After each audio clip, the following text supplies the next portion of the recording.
Halo, Assalamualaikum teman-teman. Apa kabarnya semua? Insya Allah senantiasa selalu sehat dan berbahagia dong. Senang sekali kita bisa silaturahmi sehat dan saling berbagi inspirasi untuk menjadi pribadi yang lebih sehat, lebih energik dan lebih positif. Amin.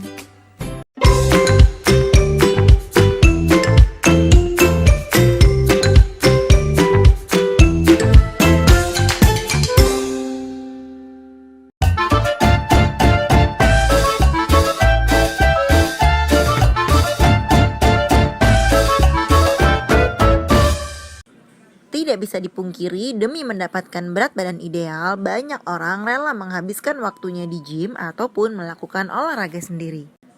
Namun tahukah teman-teman bahwa ternyata olahraga hanyalah memberi pengaruh 20% pada penurunan berat badan dan sisanya 80% dari pola makan? Artinya, olahraga sekeras dan selama apapun tidak akan memberi perubahan berarti selama tidak dibarengi dengan perbaikan pola makan. Berikut adalah fakta-fakta tentang olahraga yang sering kita dengar. Olahraga akan menghilangkan lemak. Betul atau salah? Jawabannya adalah salah. Faktanya, pada saat kita berolahraga memang akan membakar kalori, tapi belum tentu bisa membakar lemak. Yang kedua, melakukan latihan pada perut akan membantu mengecilkan perut. Betul atau salah? Jawabannya adalah salah. Faktanya, latihan olahraga di perut tidak bisa mengempiskan perut karena lapisan yang besar dan tebal tersebut bukanlah otot melainkan lemak. Cara terbaik mengecilkan perut adalah dengan fokus pada perbaikan pola makan atau diet agar lemak tersebut hilang dengan diet yang tepat, lalu imbangi dengan olahraga yang memperkuat otot perut. Lalu, apa sebenarnya manfaat olahraga pada saat kita sedang diet? Teman-teman, lakukanlah olahraga tidak hanya semata-mata karena kita sedang melakukan diet turun berat badan, tapi jadikan olahraga sebagai lifestyle atau gaya hidup. Selain karena olahraga bisa membantu mempercepat program yang kita lakukan, olahraga juga bisa meningkatkan kebugaran tubuh, metabolisme dan peningkatan denyut jantung kardiovaskuler, dan di saat yang sama juga mempercepat proses penurunan berat badan yang sehat. Dengan melakukan pola SBL, pola makan sehat dan gaya hidup aktif, sehatnya dapat, langsingnya dapat. Ini dia pemahaman keliru tentang olahraga. Yang pertama, banyak orang berpikir hanya dengan berolahraga dia bisa kurus. Jelas salah ya. Yang kedua, boleh makan apa saja asal rajin olahraga. Salah juga. Yang ketiga, fokus olahraga 80% dan jaga makan 20%. Sudah jelas salah ya. Ini adalah prinsip fitness yang terbalik. Oke, kemudian ada lagi nih yang nanya sama kita. Coach, perlu gak sih kita berolahraga selama berdiet? Nah, teman-teman perlu menjadwalkan olahraga apabila teman-teman adalah seorang yang pasif dan tidak banyak beraktivitas seperti pekerja kantoran yang hanya duduk dari pagi sampai sore. Jadi, dalam proses turun berat badan, kita harus mengatur waktu sekitar 15 sampai 25 menit sehari dan lakukan 3 sampai 4 kali dalam seminggu karena sangat membantu kita untuk turun berat badan dengan baik.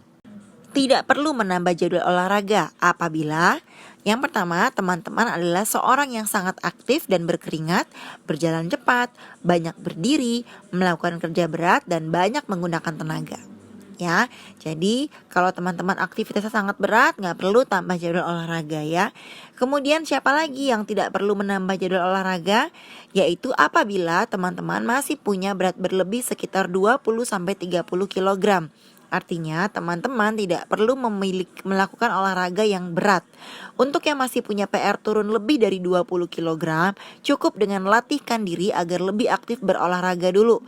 Dengan melakukan olahraga ringan seperti jalan kaki, senam, zumba, dan lain-lain. Jadi gak perlu melakukan olahraga beban di gym ya teman-teman. Dan pastikan bahwa selama latihan kita mendapatkan latihan yang berkualitas dengan apa yang kita makan. Perhatikan apa yang kita makan 30 menit sebelum berolahraga, saat berolahraga, dan juga setelah berolahraga. Kenapa sih kita harus memperhatikan apa yang kita konsumsi saat kita berolahraga? Karena teman-teman, ternyata apa yang kita makan akan membantu kita mendapatkan energi yang baik dan olahraga yang berkualitas. Semua tergantung dari makanan yang kita konsumsi. Jika setelah berolahraga 1 jam terus mampir di warung beli risoles 2 biji, apa yang kita dapat teman-teman? Kita nggak dapat apa-apa teman-teman, cuman rasa segar karena tadi berkeringat. Tapi ternyata nambah lagi kalori dan lemak ya, nggak bakalan turun tuh berat badannya. Nah, gimana? Gampang kan? Semoga semuanya menjadi mengerti ya. Perhatikan pengambilan kalori atau defisit kalori. Untuk menurunkan kadar body fat, kita harus memastikan yang body fat itu digunakan sebagai sumber tenaga alternatif secara optimum dan bukannya otot. Dan untuk menjadikannya sebagai sumber tenaga alternatif, kita harus memastikan kebutuhan kalori harian kita adalah kurang dari yang seharusnya. Namun ingat ya teman-teman, tidak boleh juga terlalu rendah. Ini pentingnya teman-teman paham berapa kebutuhan kalorinya. Dan yang pasti, pastikan juga pengambilan makanan nutrisi yang cukup sebagai core atau inti utama untuk keseimbangan program kita ya. Jadi jangan asal sembarangan ambil makanan, pastikan makanan yang kita konsumsi adalah makanan yang bernutrisi tinggi. Nah, apabila badan kekurangan sumber tenaga yang seharusnya, maka badan akan menggunakan lemak sebagai sumber tenaga alternatif. Sumber tenaga ini tidak terbatas, bisa diambil dari mana saja karena apabila badan membakar lemak, ia akan mengambil lemak dari seluruh badan. Bisa dari lemak bagian tangan, kaki, dada, dan bawah dagu.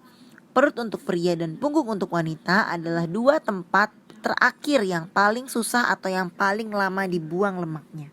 Nah, jadi ingat ya teman-teman, lakukan rumus ini untuk mendapatkan berat badan impian. 80%-nya dari pola makan, 20%-nya dari olahraga. Oke, semoga materi hari ini bisa menambah semangat sobat sehat semuanya dalam melakukan program. Sampai jumpa di materi selanjutnya. Mari sukses bersama SBL. Wassalamualaikum warahmatullahi wabarakatuh.